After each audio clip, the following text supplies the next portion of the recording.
Hey everyone, welcome to episode 82 of the Sarah's podcast. I'm your host Stelios, and today we talked to three notable businesswomen in the fish and chip industry. It was great to catch up with Jodie Zeniou, Kelly Barnes and Lesley Grave, three women that I respect highly. I'd like to take this opportunity to send my condolences to Andrew Crook, the president of the National Federation of Fish Fryers. Last week, like many, I heard the sad news of the passing of his mother Pat. It was very sad news to say the least, and I wish Andrew and his family all the best from mine. On to some updates. As you may well know, we have put together a template guide to write to your local MP. Invite them round, start talking to them about the importance of VAT at 5% or even under 10. Set up a group of restaurant owners, chip shop owners, hoteliers, anyone in hospitality. You can all send a letter and set up meetings with your local MP. We need them to really understand how VAT at 20% really affects your business, then they can pass it up the chain. This allows trade bodies to also do their job from the top end of government. We've been hearing some positive news from shop operators that have already sent a letter to their MP, and MP is actually responding and replying with more questions, trying to really understand the heart of the problem. A few haven't had a response from their MP yet, including me, but we must carry on sending emails and reminders. We have always known that 20% is incredibly high, and although it's a consumer tax, it's really hard to justify to those customers who have no idea what it is. Now is the time to start pressing your local MPs. There's no excuse. Brexit is now done, as they say. If you want to download your free template, just go onto our online shop, click it, order it, download it. It's all free. And then when you set up an account, it also sits in your account area, and it also gets delivered to your email inbox. A little bit more news. We have decided to keep the HeartLink charity donation button on the website for a little longer. We want to test it over the long term. Let's see, if we can actually raise some money all year round rather than just for Christmas. It seems to be really popular. A lot of orders that are being made, people just throw on a couple of quid charity donation, which is great. And we're also keeping it on every tub of Sarah's potato preparation also. So you buy one of those, we still donate to. So win-win. The Sarah's season rice flour is still flying out. We're trying to anticipate the volumes, so we're trying to plan ahead a little. You don't have to buy in bulk, don't worry. Well, you can if you want, obviously, but you don't have to. We've got enough for everyone, so just buy what you need. You may have noticed also that the Sarah's fish cake mix is now in 500 gram packets instead of 5 kilo buckets. This is because all of our recipes work around 500 grams, and we thought it would be much easier for everyone just to use a 500 gram bag. It works, it's one less thing to measure as such. So we hope to be putting up even more recipes on our website very soon. We've just published 2 great articles, in my view, I'm biased. Food delivery, are you insured update? Now, this is a bit of a rehash. We thought we had it right last time. The guidance has changed, or at least we have clarified it. Thanks to Tim and Kelly Barnes, who have been really tenacious on the matter. Tim rang me a while ago when we wrote our original article, and he thought it was right. He's carried on digging deeper, talking to brokers, and to break it down, if it's black and white, you own the car, employ the staff member, you're probably all right with business use insurance. If you fall into many of the grey areas, then you probably need hire and reward. But it's worth talking to a broker. Give them the full detail of your plans. Don't hide it. And I've just explained it in a very simple way. If you really want more detail, read the article. The next article that we just put out is one of the biggest questions that I see in the groups is how to handle employees with COVID symptoms and positive cases. It keeps getting asked and lots of answers get thrown out there and they're not really right. So we thought we'd put a guide to get you started. A word to the wise, I really do despair when I see people in the fish and chip groups asking for financial and HR related questions. If you can just get on the phone with your accountant or HR company or the NFFF, you don't want to risk such a big decision by just what someone said in the fish and chip group. Okay, enough from me. I hope you enjoyed this episode with Kelly, Jodie and Lesley. Enjoy.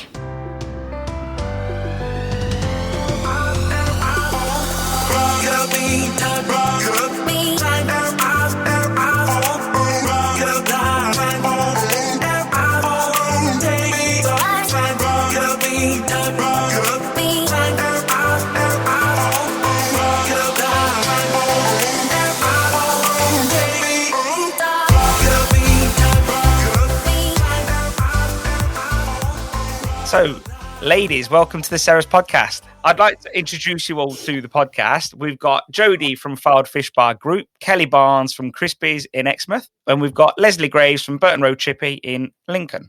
So, ladies, welcome. It's an absolute pleasure to have you all on the podcast. I've known you all for years. I thought this would be a great way to get you all on, and we can really discuss what's been going on. So, welcome. Well, thank you. It's nice to get out of the kitchen.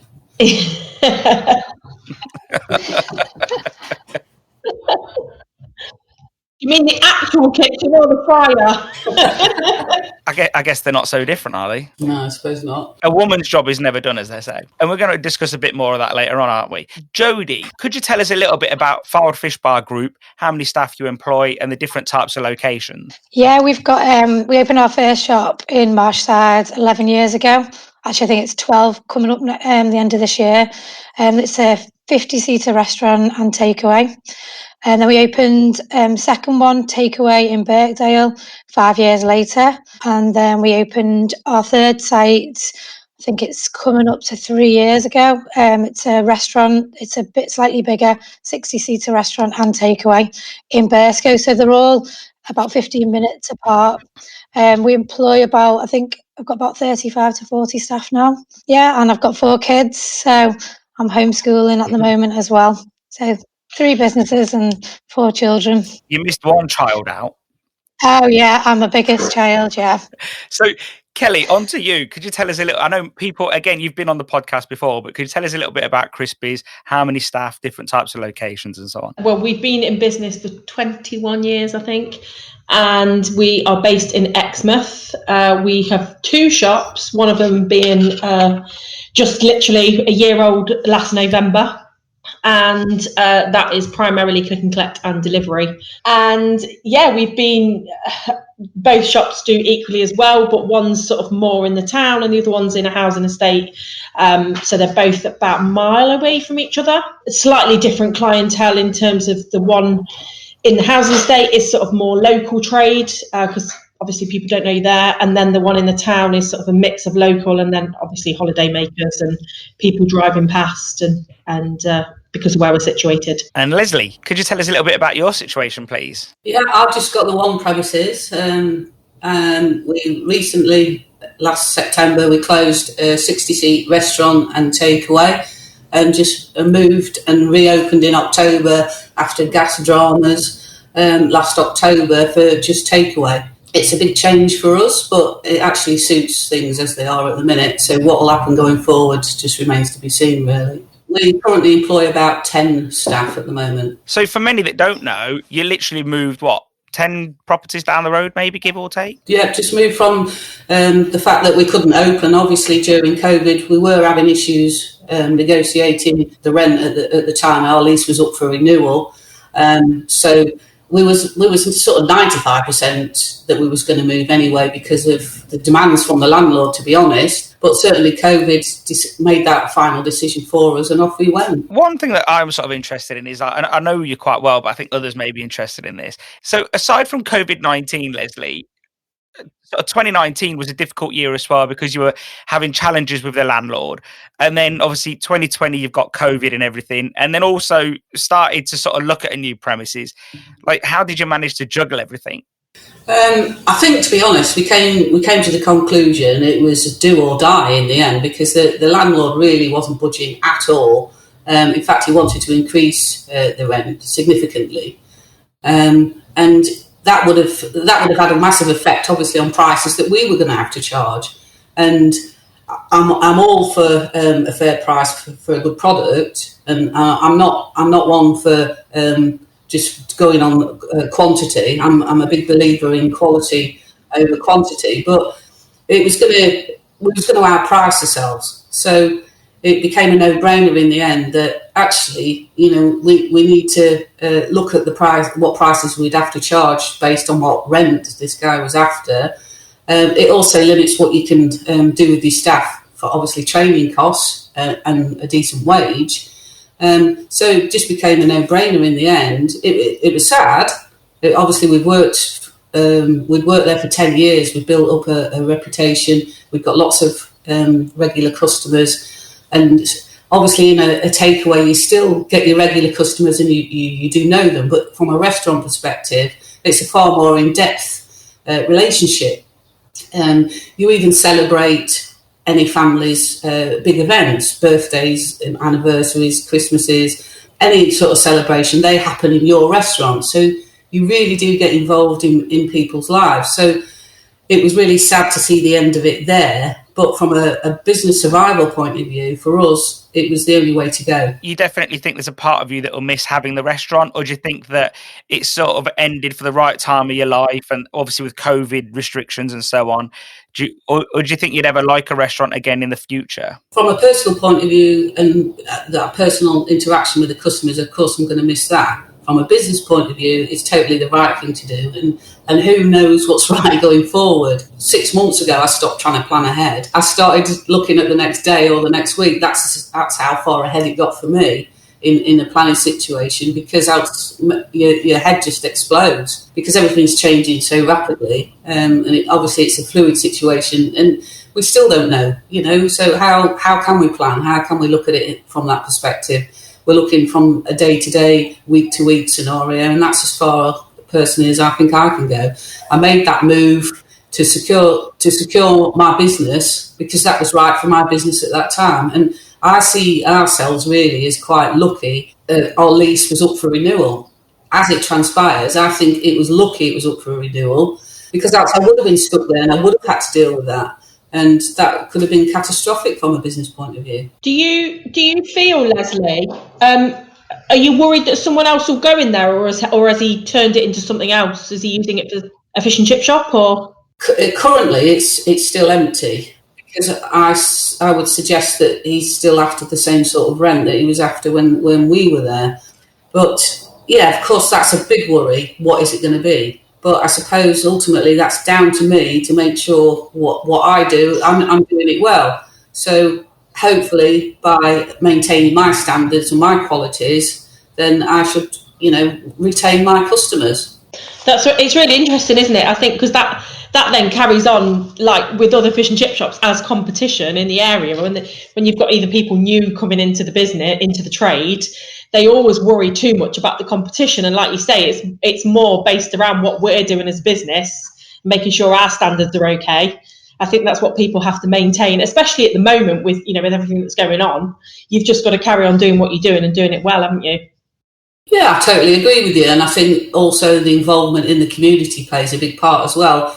If you've been active within your community and you've supported local charities and you've looked after any schools or whatever around you, any sports teams, I think that you've invested in that side of customer loyalty, and I think that plays a big part.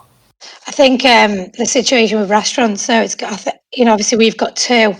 I think it's going to take a long time for people to feel the confidence to come back to restaurants. I mean, I don't know whether you opened, Lesley, your restaurant at all when COVID hit us, but we did reopen we didn't open straight away. I think it was sort of beginning of August, just before the government did their eat out scheme, and we thought, we should open. I was obviously quite reluctant and a bit nervous to open. But obviously, because the government obviously did the scheme, I thought, we should offer that to the customers. And it was really, really busy for that month.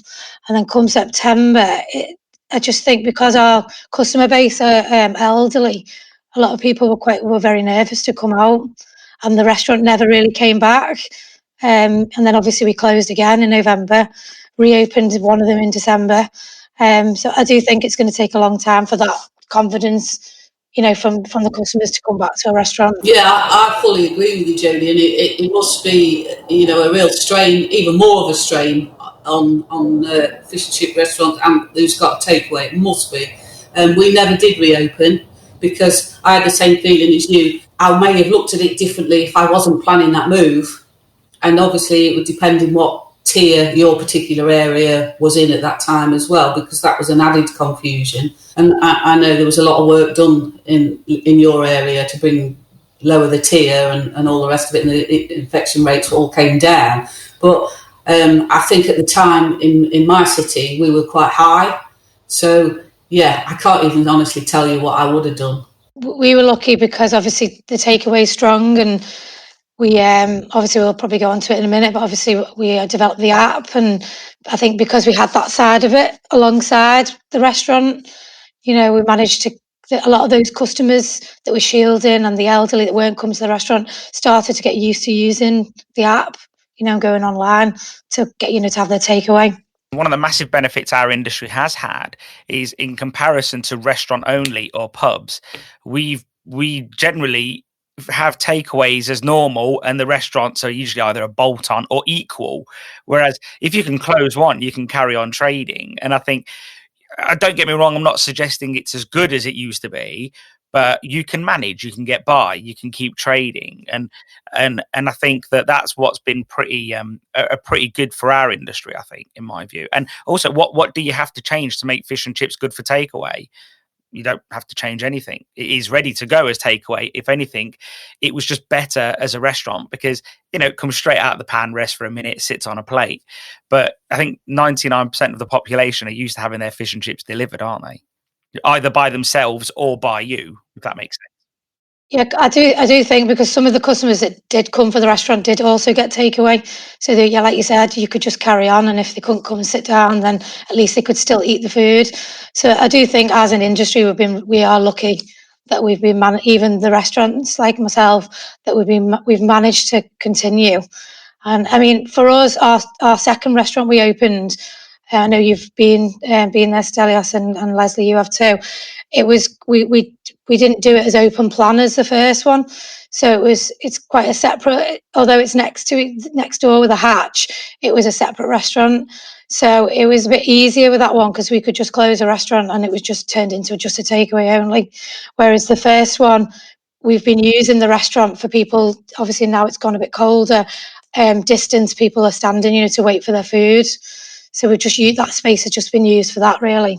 So in some ways, pretty much a godsend in some ways, because you can use that space in the colder weather. Yeah, it has been good that we can use it. Obviously, we're only letting limited amount of people come in to wait. But yeah, no, it has been good. Well, obviously, the first lockdown was a bit different, wasn't it? Because obviously we had the weather, didn't we? But obviously now it's getting so cold. It is difficult, isn't it, with people waiting for the food.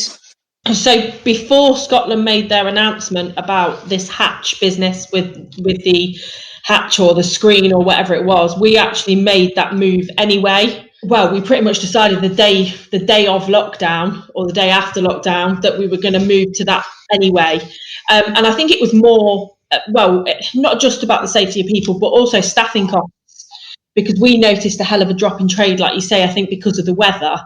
People aren't out and about walking. And I think we noticed towards the end of last week more so that those walk-ins, because we primarily said no walk-ins. And then the first lunchtime, I think 3/4 of the trade was people walking past. And I said to Tim, we can't turn that away to send them to the shop 50 yards down the road. So that was what made us take the till to the door. So we've got the till in the door on a table. We just run it as if they're coming into the shop, just so we don't have anyone in the shop at all at the moment. So we've been sort of running, that just works for us. And I think that's the whole thing about this, isn't it? There's no real right or wrong.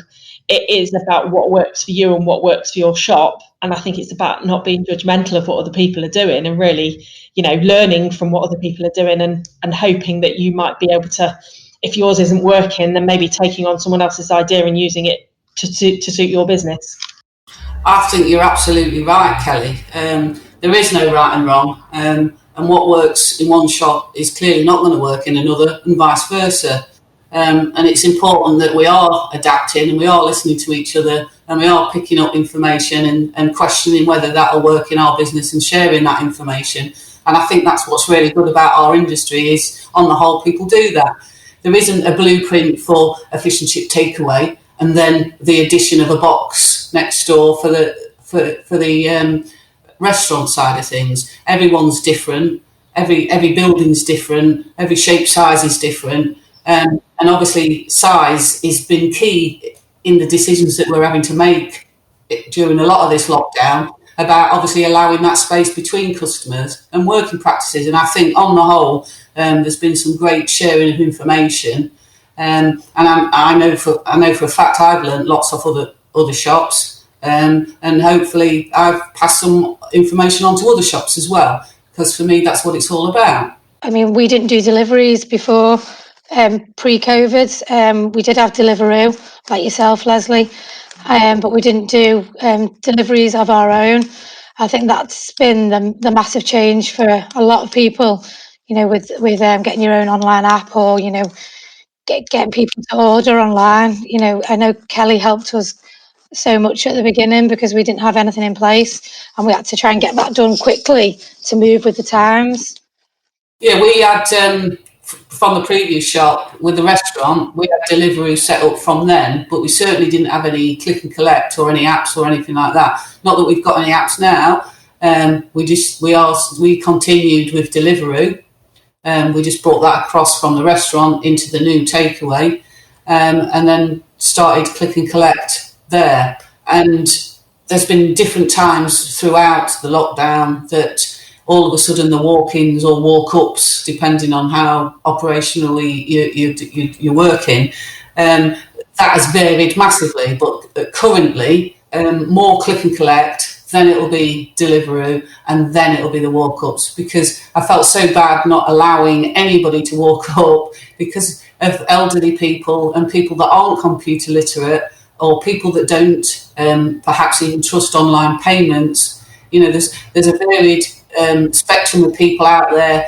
Again, back to judging, as Kelly said earlier, not judging people that either don't use a computer or choose not to use a computer or pay online. It's our job to sort of react to that in the safest way that we can, I think. I agree, Lesley. I noticed, I think in the first lockdown when we went to solely delivery only, I found that probably once they started to lift restrictions a little and you were allowed to go down, like for us, down to the beach and for your exercise, we did have a lot of people that, like you say, some people don't trust computers, even in today's day and age. They don't know how to use them, or they don't trust them. And I think, like you say, it was about adapting to those people and making sure we were being inclusive of everybody.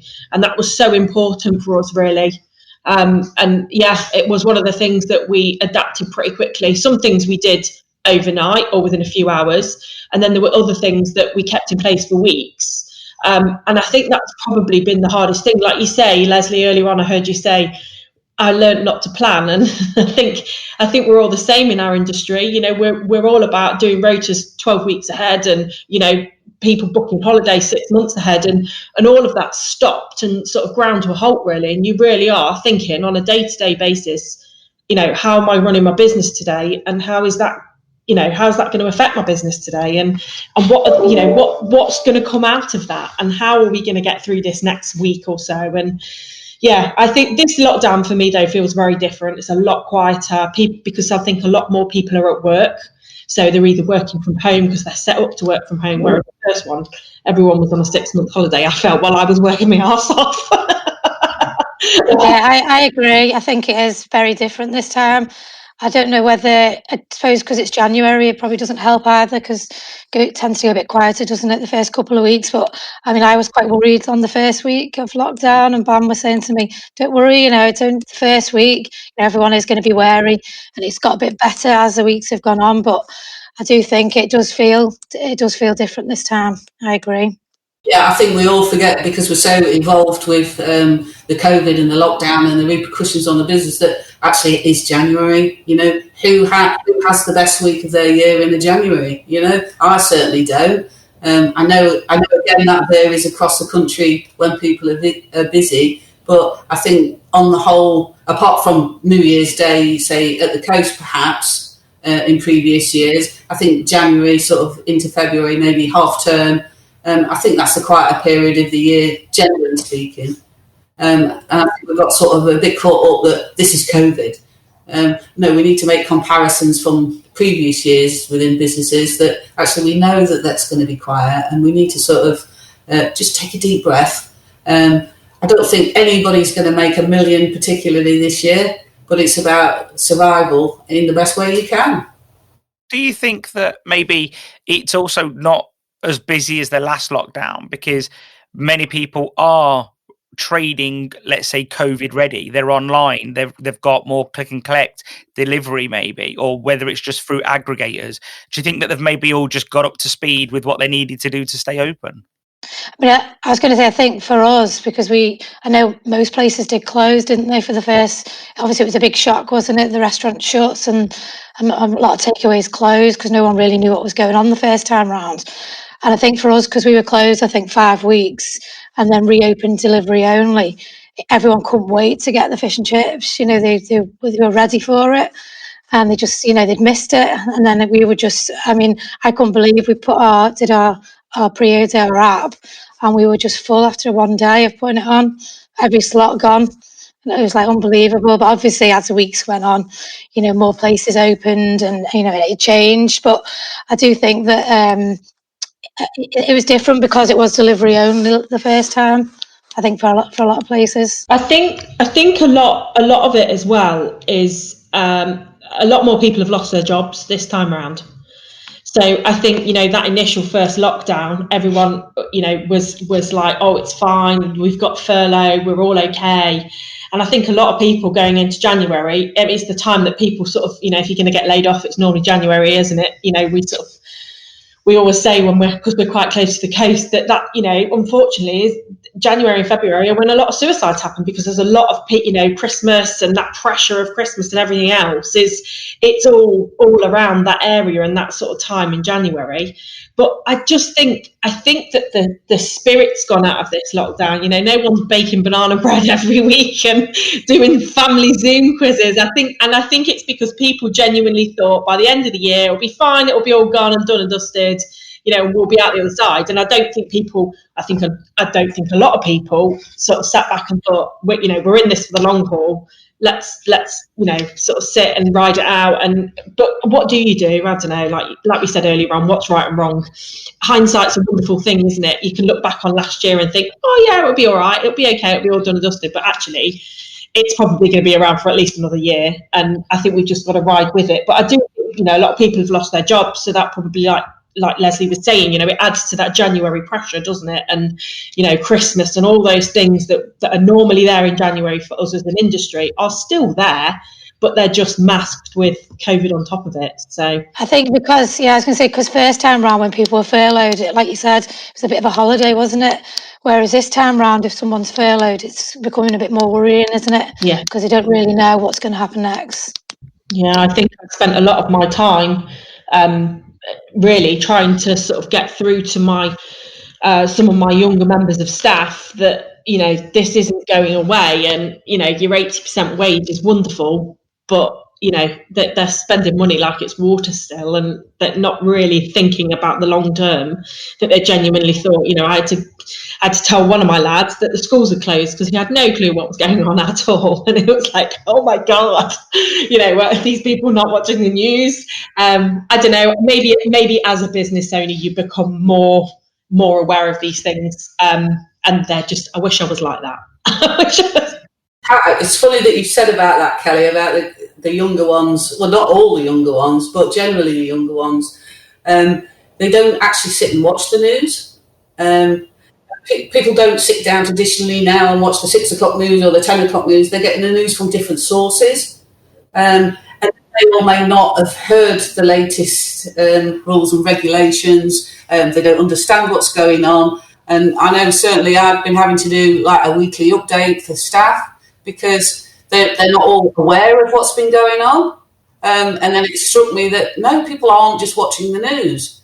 So I've sort of took on the responsibility, if you like, of informing them what's going on, because I don't know what they know and what they don't know.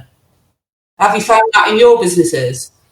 I think that's a really, really good point. I've just written that down. I think that's a really good point, because I haven't really thought about it like that. The fact that, like you say, I mean, we sit down and watch the news because we have to, because it affects us personally.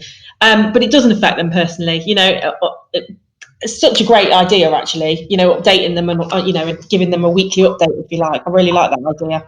Glad I was for some use for once, Kelly.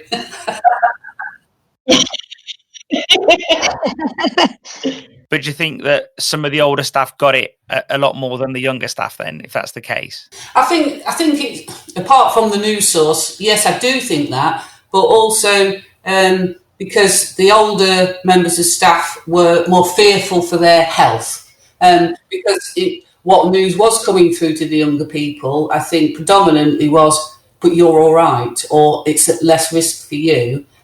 So potentially, well, just being youthful as well, not taking things as seriously, I suppose. But also the message seemed to be, but it's not likely to kill you. So they potentially took it less seriously anyway. Should that news have come through to them? I think we also saw, I think as an older generation, you either have somebody who's linked to the NHS in some way, shape or form. You know, somebody's friend works there, or you've got a nurse or a doctor or a pharmacist or somebody in the family, or somebody knows who've got mates who work within the NHS. Whereas a younger generation don't really have that at the moment. You know, sort of the age that I employ don't really have sort of, you know, mums and dads who work in the NHS. They're all sort of, you know, local jobs and things. So I think that made a big difference to my employees, is that unless it affected them directly, they weren't aware of any situation. Like you said, Lesley, that's and also definitely. As time's gone on and obviously deaths have increased, then it becomes more likely that somebody is connected with somebody that has been affected with it, or potentially even died from it. So as time's gone on, they may be becoming more aware. But for me, it's just a case of I'm not sure that they're getting the news. And if they are, potentially from dubious news sources. I do think, though, Lesley, like you said, I think most people know somebody now that's either had it, or somebody's been ill with it, or somebody that's maybe died of it. So I do think this time round, most people do know someone, don't they? So 2020, obviously, we know it was challenging, but you know, at the 11th hour, we got a Brexit deal. And I think that was the other worry that a lot of people were thinking about. They were waiting for a lot of increased prices, tariffs on fish. Well, the tariffs on fish never came, but we are seeing some increased prices on, let's say, palm fat, or all oils, actually, I've been told.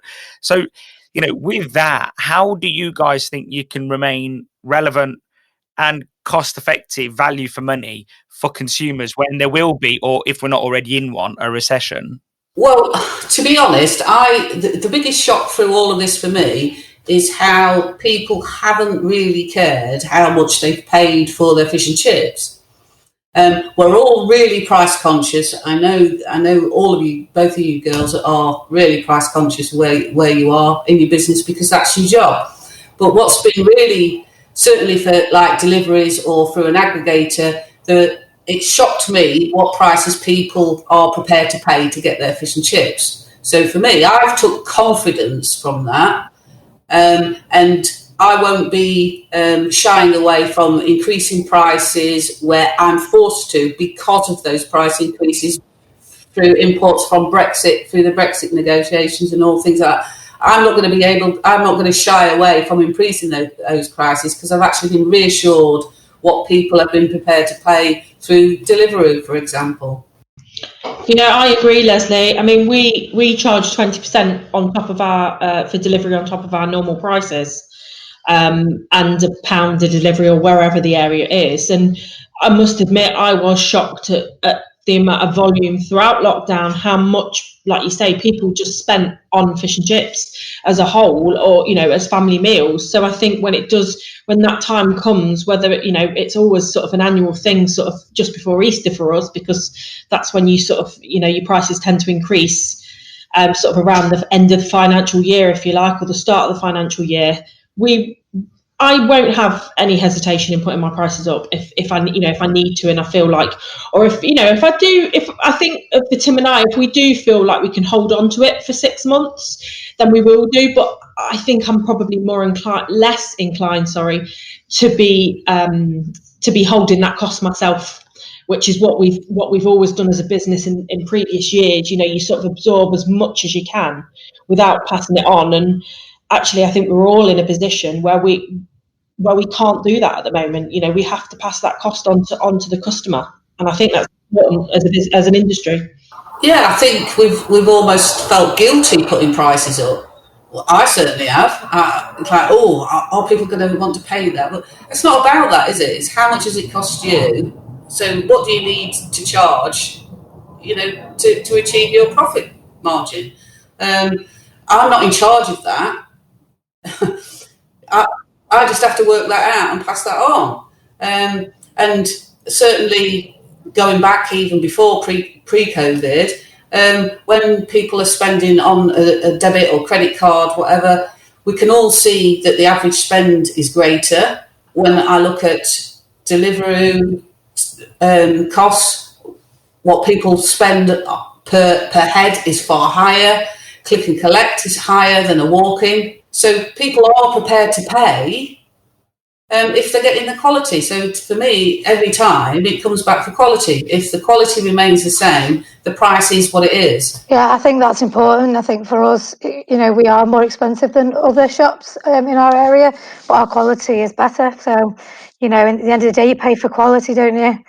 And I do agree as well. I think when people are paying on cards and the online as well, and the Deliveroo too, the spend is a lot higher. I wonder if it's because it's sort of like you're kicking the can down the road. You're not thinking about how much you're spending today. You're thinking about, I think you can worry about it at the end of September, not the beginning of September, like you would if it was today, for argument's sake. And I think, but I guess that's a benefit, and every sort of food business would benefit from that extra spend, I guess. But at some point, customers will have to look at those statements and say, "Oh, well, that cost me X and that cost me Y," and I do wonder how they choose. Obviously that's a personal decision whether they choose KFC over the chip shop. Interesting things that we've got, and Jodie could probably answer this for us a little bit. Like, how do you feel about when you reopen the restaurants, let's say in a couple of months' time, 8 weeks' time, all being well, you'll be opening at the same time that every other restaurant in the country opens. Does that sort of worry you? And we probably might see an eat out to help out thing again, especially if, I guess, the vaccine goes well, I wonder. So does that sort of worry you opening at the same time, or will you just sort of just bite the bullet and off you go? I don't think it does worry me, because that's the same as last time, really. And, as soon as we opened, it did take a couple of weeks, and then slowly the regular customers came back in. Because, like I said, they are using the takeaway anyway, so slowly they came back in there. It doesn't really worry me that. I mean, we don't tend to do a lot of offers, to be honest. We never really have. Maybe if the eat out thing, I do think they'll probably do something else. Like you said, I think they'll try and do something maybe once all the restaurants reopen. I mean, it was very busy with that. It wasn't necessarily all the customers we would normally see, because I think what happened with the eat out was that people just obviously wanted a bargain, and they went wherever they saw offers on. It wasn't necessarily, you saw like a lot of new faces that we never saw again. So, I think people love a bargain, and it wasn't necessarily just our customers that were coming for the eat out. And it would be nice to see. I think the VAT extension will probably happen, because I think that the hospitality industry that it was intended for just hasn't managed to benefit from it at all, has it? No, I was saying that to Ban, actually. I said, it's great that they've done it, but if you're a restaurant that isn't doing a takeaway, they're not benefiting at all from it, are they, at the moment? Yeah, I bet you three could definitely get used to that at 5%, couldn't you? Very much so. I know, let's hope they keep it for at least the rest of this year. Yeah, it's a yes from me. It makes you wonder, like, if it was at 5%, like forever, forget now, but if it was at 5%, like on everything that you buy from out of home, like how much fairer that would be. There'd be no reason to sort of worry about, the fiddle or the threshold or whatever it may be. 5% just makes it so much fairer. I think anything under 10 makes it really fair. I would absolutely be happy with 10. I think, it levels all the playing fields that you're talking about. I mean, this, as you know, Stel, has been going on for years, the argument, and various organisations, including the NFFF, trying to deal with that. But I think we've got an absolute ideal opportunity now for a really good argument to make it level for everyone. And move this forward. But like I say, I would be more than happy with 10% personally. I don't know about everyone else. Yeah, I think I would be too. I don't know if anyone read the article, but in the last lockdown, after the last lockdown, when they did eat out to help out, the government GDP didn't drop any more than where it was. And they said it's because people were eating out more because of the eat out to help out. And it does make you wonder. It just shows you how hospitality can put money back into the government coffers pretty fast. And I think they'll be looking at that and thinking, how can we stimulate the economy? Well, we need people eating out. Okay. Well, or even just eating from out as well. And I think that's what's really going to turn it around for the government, I think. But I genuinely feel that the time to strike with the government is when they're on their knees a little bit. I'm not being funny, as awful as that sounds, because we live in this country. If you do it when things are fine and dandy, they're just going to be like, no, we're all right, thanks. You guys carry on. But if you do it when there's a lot of turmoil, Brexit's just happened. And the argument for a long time was they couldn't do it because we're in the European Union. Well, guess what? Now we're not. And we need the help, so sort it out. And I think, and I think that's why now's the good time to sort of really get in touch with your MP and really give them a good nobble. I think. Yeah, I agree. I mean, all the defences that the government had are rapidly disappearing, aren't they? So absolutely, now's the time to strike. And I'm not saying I don't think I should pay VAT. Obviously, the government needs money. We need money to function. We're paying into the NHS. All more than valuable things. I'm more than happy to pay my portion. I just don't think I need to pay everyone else's. Kelly can agree to this, actually, because I saw Kelly's MP and their response the other day, and he was genuinely, Kelly can tell the story, but I think he was genuinely asking questions. He wanted to know more about the situation. So, yeah, we wrote on the back of Stell's letter that obviously Ceres we used from the Ceres website. I downloaded it and. Basically, it's one of those things you're like, oh, I'll do that tomorrow. And I got off my arse and did it, basically. On Friday, I thought, sod it, I'm going to do it today, because if I don't, I won't. And he emailed back actually on Friday evening, which I thought was actually quite good. So within like 6 hours of me sending the email, he got back to me, and he basically said that he completely agreed and appreciated the 5% reduced VAT rate for hospitality. And he agreed that it successfully will hopefully successfully help us bounce back out of the pandemic. He raised the question on Wednesday, but he then asked me regarding my second bullet point. So I said that, he said, is the difficulty that cold takeaway is 0 rated for VAT, but hot takeaway is not? And would it be better if they all bought in line at the same rate? So I think, he clearly knows there's an issue there. And he said, he's more than happy to discuss it further. So I'm actually sort of going to reply to him later today and invite him in to have that conversation. And he said he's happy to come in and have a socially distanced cup of tea. So I think whilst I've got him, I might as well speak to him and sort of see what he says. And he's a Conservative, he's a Conservative MP. So, he's I'm not saying he's got more clout than anyone else at the moment, but hopefully he'll be able to get in there and be listened to in the Houses of Parliament. So I think I'm going to take advantage of it. Whilst his ears are open, I'm going to talk them off. Well, the good thing is, Kelly, that even with a socially distanced conversation, he'll still be able to hear you. But no, I think the fact is, when I spoke to Andrew about this some time ago, and I think for me, we need to show the government that we have, or not just the fish and chip industry, but as hospitality, that we throw at them different economic models. It shouldn't just be, we want lower VAT and that's it. It should be, yes, we want lower VAT because we believe it will stimulate the economy. And here's why we think it will stimulate the economy if you widen the pool, the collection pool. And I think to say that to the government, at least then they've got some different options to think about to present to their economists. And I think so. And also the issue of fairness is a big deal. I know a lot of our industry really get upset about the fact that Greggs is no VAT on let's say ambient items, and it does leave a bit of grey area. But I was saying to someone the other week, if I choose to make a sandwich at home, why should that be the same VAT rate as buying a sandwich from Tesco? Because for me, if the argument is that it's luxury, well, surely it's a luxury buying a sandwich for lunch at Tesco, because how many sandwiches could you make with £4? Yeah, exactly. Honestly, I've got no problem at all paying VAT, or rather paying in the taxes I've collected for VAT. But I just don't want to be paying it for everyone else. And I feel like it's shifted from that, exactly the scenario that you're talking about, and the burden is all on us, because I don't see the difference between buying something ambient, whatever that, how they ever define that, I'm not sure. I don't see the difference in buying ambient as to buying something that's hot. And the majority of us cook to order. The majority of our shops cook to order. I always think to myself, if we took away the sides of our hot box, we put heat lamps on, where does that leave us as an industry? Are we allowed to pay less than that?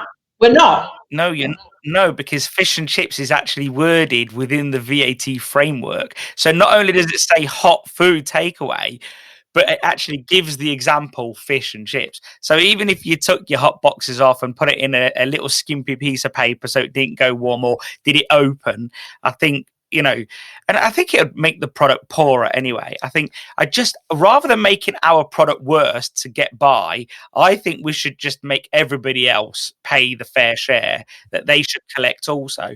And I think, because in my view, if you're buying any out of home food, and that's how I want to define it, anything you could have possibly made yourself at home and you didn't, well, that's a luxury. So that should those people should also collect that, in my view. But how many customers do you have, or how many people do you know still that still don't know that VAT is on their fish and chips? Everyone that I probably talk to, that isn't an owner of a fish and chip shop, they have no clue about VAT.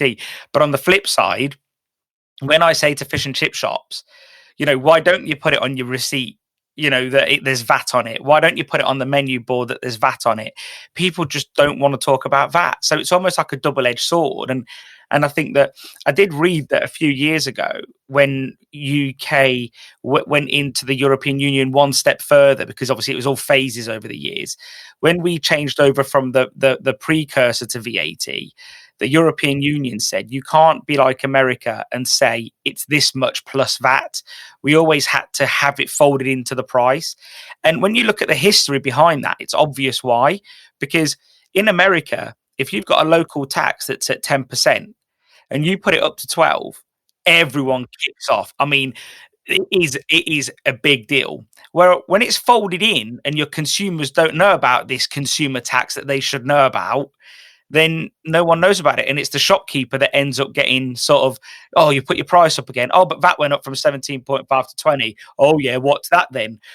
So it's like, so I think that for me, I think a new VAT, if we did have a new VAT price, a new VAT percentage, that gives fish and chip shops to establish a new methodology.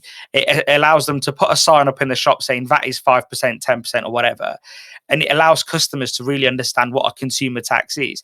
Because I have a feeling a lot of British consumers just don't even know that it's a consumer tax. They see it as a corporation style tax, and I think, but it's just not those things. No, Tim and I, it is one of the things that in January, I mean, we're already halfway through, so whether it's going to happen, but when the VAT finishes, we have said that we are going to put it on the bottom of my receipts, because I think that is, some of the issue is actually informing the customers that they are paying VAT, and they need to know that. And so, yeah, that is one of on our list of jobs to do, that when this, well, even if it doesn't end, because hopefully it's not going to end till this year, and that'd be really nice.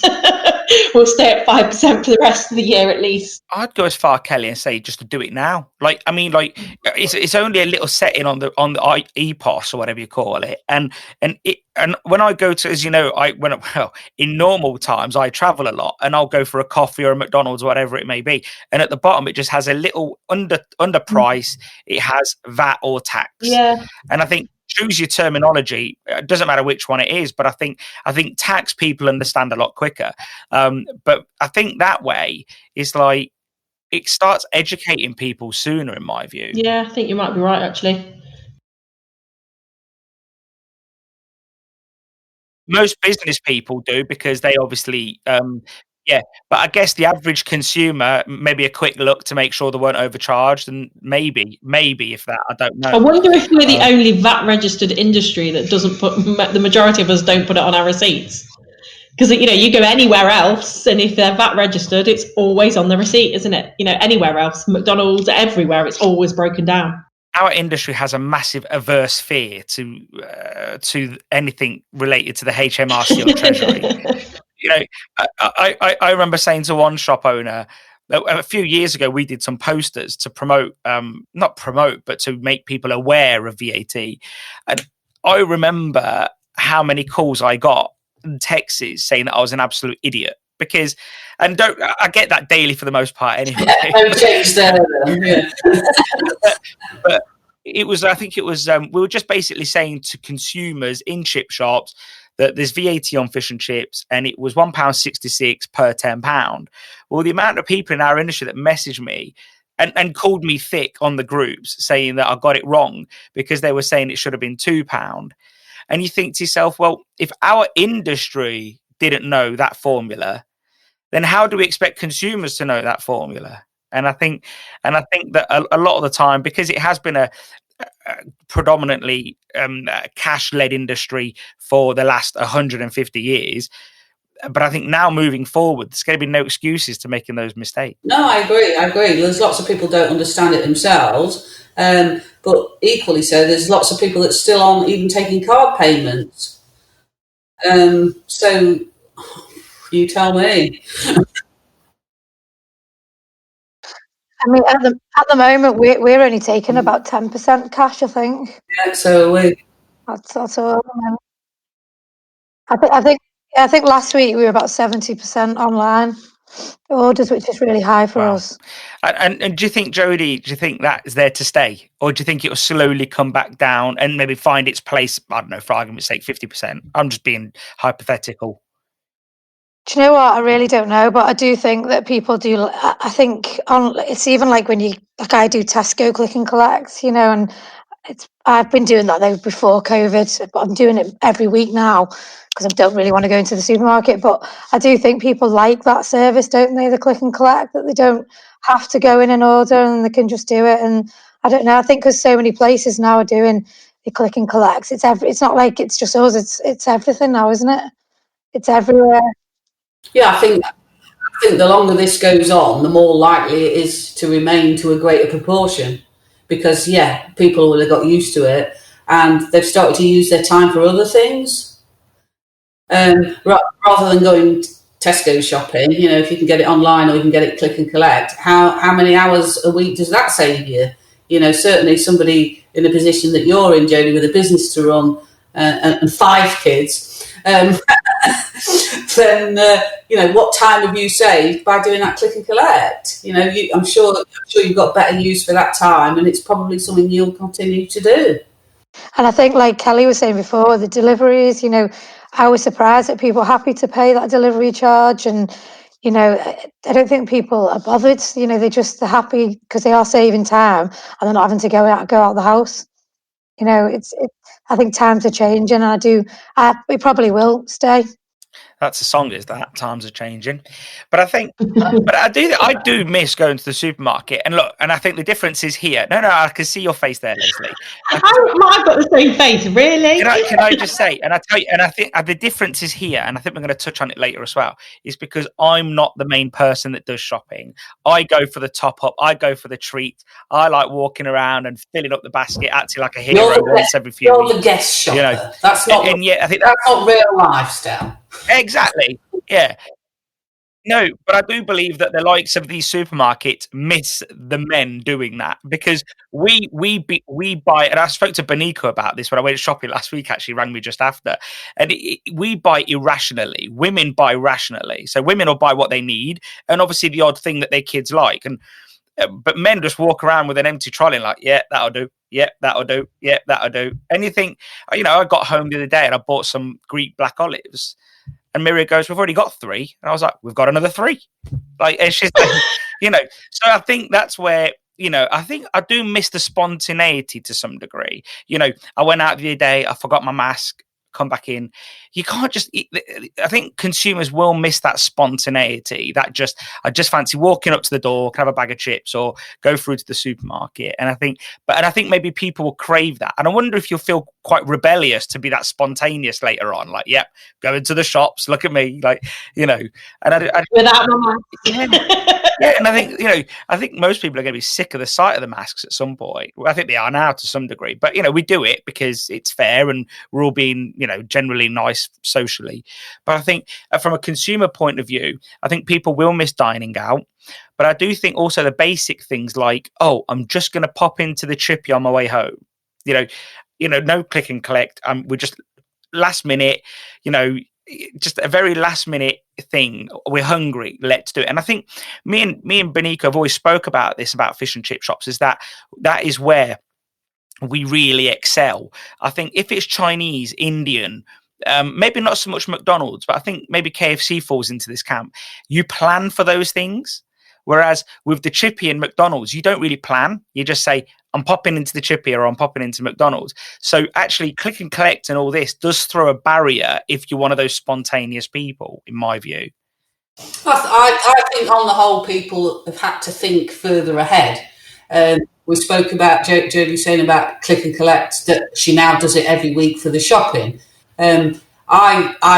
God, for years, I've had my shopping delivered because I can't think of anything more hideous than going to the supermarket, but that's just me. So I think it started to apply to other things. If, say, for example, you were going to do some decorating or some gardening or whatever, when everything was shut, you had to either think about click and collect or delivery. So I think on the whole, irrelevant of where we're at within a lockdown, people are thinking ahead more and planning ahead more. Women are probably. I don't know about the men. So I think there's a good case for that to slightly change and for it to remain that click and collect is a good thing. And certainly from a business point of view, I love the click and collect. I love knowing what I've got to prepare. It's a lot easier for my business anyway to know what orders I've got coming up. I know what's coming for the home delivery, and then I've got that small portion of the people perhaps coming to the door. But from a business point of view, to know what I'm having coming in is far, far easier, and it certainly works better and it's more efficient from a business point of view. I think what I found is, the first is like Lesley was just saying about knowing what's coming. Our trade has slightly changed in the fact that obviously click and collect is there on a Friday night, but the majority of our slots are empty at 5 o'clock. So our click and collect, our delivery slots are normally gone, but our click and collect slots are relatively, ready there to use. But by sort of 5:30, 5:45, they've probably made the same decision that they would normally make on a Friday night. And then you go back sort of an hour later and they're all fully booked right until 7:45. So it's funny, isn't it? Like they're pre-ordering, but they're really, they know they've got to think ahead. They know they've got to make sure, because you're really limited on what you can do at the moment. But I was thinking the other day, I wonder how it's going to affect us as a business moving forward, maybe thinking about when customers are allowed out and about, how that's going to work. Are people still going to use that click and collect app, or are they going to be walk-ins? Or, and I wonder then, how do I structure my business? I've got to sort of start really thinking about how click and collect is going to impact the future in terms of, am I going to have 2 separate queues or 3 separate queues? It's really interesting. It's something that's there in the back of my mind about how click and collect is going to, because we always plan to have it at Exeter Road, which is our main store, but obviously with the second branch being click and collect and delivery only, it worked perfectly. But obviously we were always walking, 95% of our trade was walking. The other 5% over the week was probably phone orders. So I'm wondering how click and collect's now going to flip that on its head in the future. And have any of you ladies thought about how that's going to affect you in the future either, or are you just living for the moment? I think, like Lesley said right at the beginning, you just live for the day. We just don't know, do we? It's very difficult to know what's... it's like with the restaurant when they reopen, like Stell said before, 8 weeks. Will we be open in 8 weeks? Will we be open by April? Will it be May? I have a feeling, and it's only a feeling, because I do believe that if I was Prime Minister, I could have finished it. No, let me finish. Let me finish. Don't be disgusted by the thought, Lesley. Yeah, if I was Prime Minister, I could have done a better job with hindsight. So no, joking aside, I think this government, and I just read, I'm not going to get political here, but I think they made a mistake early on by over-promising, and I think now they've realised, don't over-promise, let's tell them what we're going to do, and let's get up to speed fast, and then we can brag about it later. Obviously, they're always going to brag. Every political party is going to brag, and I do think that when they first said in January they were going to do, I think it was 500,000 vaccines a week until February. Well, already I think we're up to 3.7 million. So I think they've literally under promised and they're over delivering. And I think if they keep on track, I think I read today in the news that they're now doing 70s. Yeah. I reckon it won't be long before the 70s are done. Well, if the 70s and the 80s are done and the 90s are done, slowly, I think I can see as the weather gets better as well. I can see, a bit of vitamin D as well. I think, maybe end of April, we might be able to start to see that actually, we can slam into sort of like, the full year. And that's just an optimistic view on it, I think, because if they're already doing the 70s now, I reckon it won't be long before, I think it was 140, was it 140 vaccines a minute or something? I can't remember what it was, but it's a crazy amount. Yeah, I think I saw that. Yeah, it is. And did you see that the Scottish government had leaked a bit of information the other day? No. And then they retracted it. Did you see that? Never. They said that they were going to that every male would be vaccinated by June or July? By June. And then they quickly retracted that information as if it had never happened. Oh, look, ladies, all I'm going to say is that clearly they value the economic contribution of males more than females. But or they're just more and healthier. And that. It's all the treat shopping. Yeah, it is all the treat shopping, yeah. But no, I do think that the government early on said this was going to be a long haul. Whether we all took it as something different, I don't know. But I remember in the early press conferences, they said, like, this isn't going to be a quick thing. And listening to a few other podcasts, they talk about how if they really want to get COVID gone forever, they've probably got to have these measures in place for the next 2-3 years. Like, so social distancing and masks just for the next few winters to really stamp it out. And I wonder if people have got the appetite to do that, because I just don't, in Asia, you see them all the time, like they're wearing masks and, they don't, even without COVID and SARS, they seem used to it. But in the UK, I don't see people doing it, to be honest. I think another point is that we shouldn't forget is we actually need 2 shots of this vaccine. So It's absolutely great. Yeah, let's hammer through them all. And they do seem to be over-delivering, as you said. But we still all need another one. So that's something to certainly consider. And to have you as the Prime Minister would be, well, just unthinkable. And I'm really loving doing this podcast because it's the only one that you're not talking as much on. You can't get a word in, can you? Someone did text me that earlier today saying you're not going to get a word in. Bloody cheat. No, I don't mind. So you have to be quick on your feet. That's the thing that we're taking from what's going on. You can't plan months ahead, and I think this is sort of, and I do believe that everyone, including myself, because I'm a business person just of a different type, COVID has really stress tested us all. And I think it does show that it has, that we can all think on our feet and be a bit more nimble where we needed to be. Yeah, I think you're right. We've got no option but to change. If you stand still, then you're in trouble. I think certainly Jodie and Kelly, I know that they're really good, proactive business people. They know their stuff. They know what's going on. But nobody could plan for this. Nobody can plan that far in advance until we've got a specific date that's backed up scientifically. We'd be fools to be wasting our time. And it's took some learning that we can't plan. That's the biggest thing that I've took from this is stop bloody planning. Stop trying to plan, because you need a plan for your plan for your plan. So the plan is don't have a plan.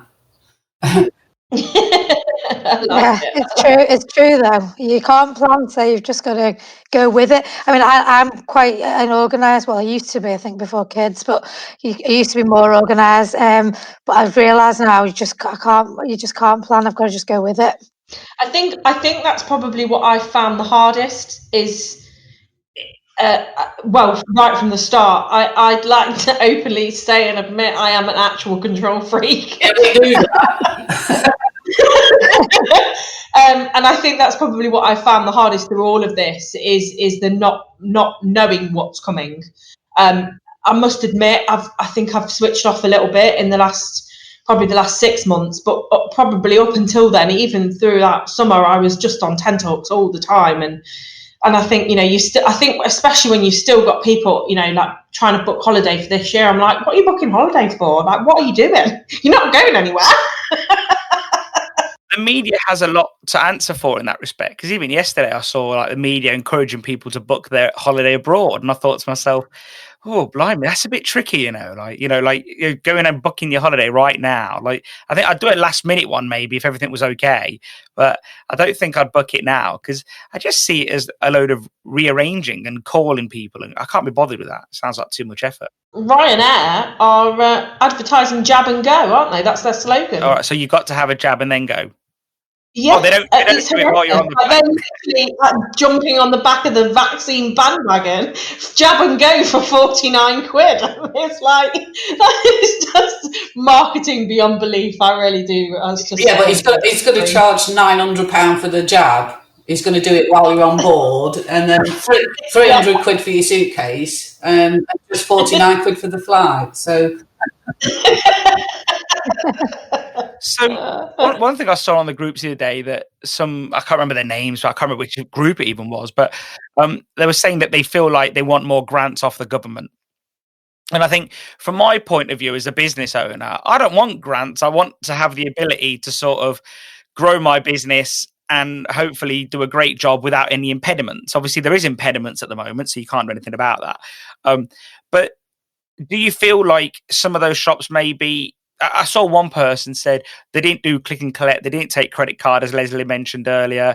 So are those sort of shops destined to maybe not succeed in the new future? And or how do you sort of feel about that? Like, because should they have spent this time and maybe some of that grant money getting their shop ready for maybe another lockdown? To be honest, it really surprises me that some shops haven't moved towards click and collect. Especially because we're nearly a year on, aren't we, from that initial lockdown? I'm surprised that some haven't moved. I think again it's down to the varying ages as well. There's a lot of older people that have got shops that have done this for years, and I genuinely really feel for them because they're terrified. They've got no idea how to do it, how to go about it. It's just beyond them, and it just goes over their head. Having said that, I know there's a lot of shops with older owners in my age group and older that have stepped up or come forward, or they've decided to go to phone orders or serving at the door, and to do the best they can. But yeah, it's there's going to be a lot of people left behind, I'm afraid. And it may not be pretty, in my opinion. I think, though, if I remember rightly, Lesley, I think in 2019, I think there was a lot of conversation within our industry that we felt that last year there may have been quite a few businesses that were going to get left behind anyway. I think there was a lot of talk within the industry, wasn't it, that the shops were going to close, and if they didn't move with the times. And like you say, even more so now, it's just, unfortunately, it's been thrust upon them a lot quicker than they were probably anticipating. Yeah, it's certainly accelerated any changes that needed to be made, absolutely. But I just think, unfortunately for some people, it's just totally beyond them. Yeah. I do wonder if that would maybe accelerate their retirement plans, if that's the case. Like if it just, there's too much to change and they just think, oh, stuff it, it's not worth it. Or will they just sort of like trade down and say, you know what, while COVID's here, I'll have a table at the door and I'll just do it the old fashioned way, but with limitations. Well, there's one post that I see every now and then, and I think the guy does it to try to prove a point, but there's one on the groups and he always says, he'll always say, "Oh, I took more cash than credit card." Yeah. And I just think to myself, I close my eyes for a second and imagine that he does have a credit card terminal, but he's got it under the counter and the sign's hidden. Yeah. Because, for a while, I do think that we've seen the trend, how even pre-COVID, taking credit cards and debit cards, the prices have been coming down. And I think so the trend has been happening for a while now. So I do think that I know when I go into a store, I don't take cash. I think I've got I don't want to get broken into or anything, but I've got like 20 quid in my glove compartment and maybe a tenner in my phone case. And then I've just got my wallet full of cards. And I think and I'm more likely to lose my wallet than what I am my phone, because that's, as you know, glued to my hand. So, I feel that maybe our generation, I don't know, Lesley, you're a bit older than us all. Like, do you use cards more than cash? Like, I do. I use cards more than cash. I mean, it's only a year or so ago that I used to say to Tash, my daughter, that she'd go out with no cash and just a phone. I was freaked out by that. I said, "You're not actually the Queen, And she's like, "Do you want to chill out? You can just pay Apple Pay." Apple Pay? Why? Yeah. So I'll still have some cash on me, but predominantly I'm the same now. But I suppose that's come from having a daughter that's know it all and pushes me into it. Would I have done that without that? Probably not. Kelly wanted to discuss apprenticeships, and it's not something I'm fully aware of. So, Kelly, if you want to give us your thoughts behind that, and then we can jump into the conversation. I suppose it comes from one of my young lads has just completed it's called a fish fry and production chef course with Seafish. And I was wondering, I know obviously the NFFF do a lot of training and, there's a lot of training available. But I sometimes wonder whether it's aimed at not just the NFFF, but training as a whole, is not necessarily aimed at the younger generation. I think it's sometimes aimed at sort of people who are either opening shops or people who are going into businesses, and I think we need to look at this younger generation a little bit more closely from my experience. And I just sort of wanted to chat to these lovely ladies about how they find working with sort of the younger generation, the 18, 19-year-olds, 20-year-olds, probably up to 25s nowadays, where they almost expect things to be a bit like going back to the news earlier on, it's there in the palm of their hand. And I think that generation expects everything to be on a plate, maybe not handed to them, but they want it there and then. They don't understand the working towards it. So really, I wanted to sort of talk about apprenticeships in terms of how do you guide your 18-year-olds into apprenticeships to get them to sort of find that, there's an end goal at it and you can be better within our industry by completing apprenticeships. That was sort of my question, really, is how do you guide your younger members of staff? Well, I personally think that if I mention the word apprenticeship to some of my youngsters, they think they're going to get paid £1 an hour. So by the sheer mention of the word apprenticeships, they think they're going to be underpaid. So the first part of anything when I would suggest anything or put forward any training opportunities is, this doesn't affect your pay, but unfortunately with some people it does affect their pay. So my personal experience of it is, when you say the word apprenticeships, the youngsters think they're not going to get any more money. So I think just the word apprenticeship scares them because they relate it to being underpaid, or they've got to do as much work, if not more, for less money. But I think you've got a really valid point that, we should be aiming different things at different age groups as well. I don't know if you know much about the new government. They were doing the Kickstart scheme, and I don't know much about it, but when I started to read up about it, I could see that it's not something that I can just sign up for because I need to go to somebody else to go through. I don't know if you've Had experience. like a local enterprise, Right, okay. local enterprise fund or support. Yeah. So like you might have one, it'll be called, I don't know, Southport Local Enterprise Right, Fund or okay. something. I think that's what I think, Kelly, you've dealt with them locally, haven't you? So yeah, we use HIT training, and the one thing that I found with HIT training is they are very good at the customer service, but they're not bespoke to fish and chips. So the course that my young lad's done, it's not bespoke for fish and chips, and I believe that there's a huge market out there as for within our industry that apprenticeships, doing an apprenticeship that's solely fish and chip related, because obviously hospitality as a whole is chefing, so you can take that apprenticeship and you can go to a pub anywhere and use it. I mean, the Kickstart grants, from what I can gather, Jodie, you can't use them for people who've worked for you. So you can't put an existing employee on them. The Kickstart grants are only for new employees, and that's where I could have put. I've got 9 people on apprenticeships, and not one of them. It doesn't affect us at all. We're not entitled to any grants or anything like that. So yeah, I think the Kickstart thing was great, but I wonder. I'd be really interested to see the statistics of it, because how many people are actually employing new members of staff on an apprenticeship in this time? I think the idea is a great idea if you're in a position where you're sort of rich in people wanting jobs. And we advertised for a account server position for a few hours a week, and I think we got 35 applications within 4 days. It's never happened. And people from so many different backgrounds, especially pubs. But we actually steered away from them, because I said to Tim, that as soon as you reopen, that those guys are going to go back to their job, because they're getting 80% furlough and they're working for us. So it was never really going to be a long-term career. But yeah, the apprenticeship thing it's really close to my heart. I feel like it's really odd, because without stepping on the toes of the NSSF, they do their training courses are so bespoke. But I do feel that apprenticeships for younger people, it should be something that is more widely available for our industry, and more bespoke to our industry, because I think that we would then get those feed of people who would come to fish and chip to work in a fish and chip shop as a career, not just as something that they come in at a 16-year-old.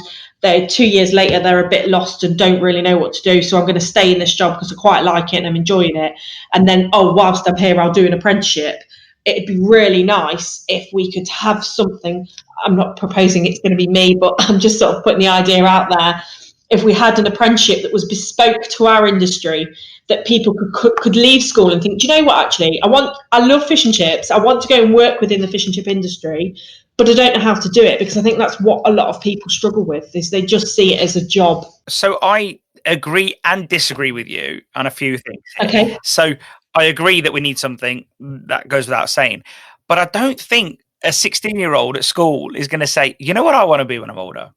I want to work in the chip shop. Yeah. And I think if we understand at what point people come in at, then we can target these apprenticeships to them. I actually think that you're more likely to take on a 16-year-old who came as a part-timer, who then thought when he was 18, well, actually, I quite like this job. This is good. Like, this ain't what I thought it would be. Oh, it's impressive. I like working for Tim. I like working for Des. Benico's a good lad. I get paid well. I've got 50 hours a week and I work hard. And I think if they see all of those things, then you're more likely to get someone in on board. Now, and I think that's why it all matters when you target these sort of apprenticeships, because I don't think we're going to target a 16-year-old person, and especially boys and girls, because girls generally go into jobs that are more compassionate and boys go into higher paying jobs. So I think if you then all of a sudden say, hey, I want to work in a chip shop, both of those lot are just going to say, nah, thanks. Whereas if you sort of like get them in as their part-time job and they start to love it and enjoy it, and I think that's where we do it. And what was the name of that course that you're doing, that your people are doing, Kelly?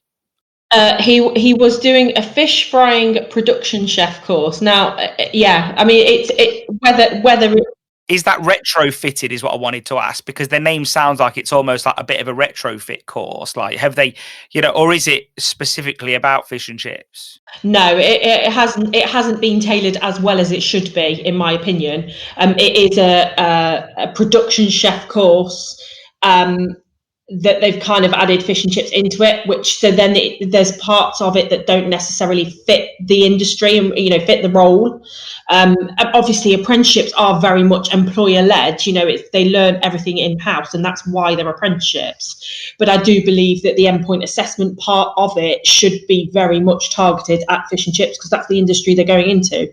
There's no point asking a child about sautéing if you're frying. The two don't marry up. So for me, it's very important that if hospitality and if apprenticeship agencies are going to take on our industry, that it's got to be more bespoke to us, because I think otherwise you're going to end up losing them along the way. And unfortunately, Liam did get a 96% pass, and that was fantastic. But as all kids their age, probably I am probably generalising, but I've got an 18-year-old at home. They focus on the 4% bad, not on the 96% good. And I don't know about you guys within your shops, but I find I'm dragging some of them through. It doesn't matter how much you tell them that they're great at their job and they're doing they'll focus on the one mistake that they've made. I'm the same, maybe it's human nature.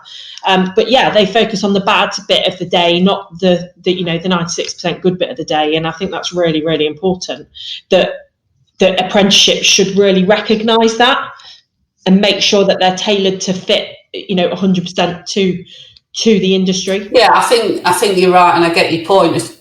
It's not specifically tailored with these apprenticeships. I know we had a young lad, and part of his assessment was something to do with French cooking, which I found a little bit bizarre. And I found him. We used to sit him down. He didn't have a laptop, and we would sit in the restaurant during the closed periods, and what are you doing today, sort of thing, and be interested in it and help where we could.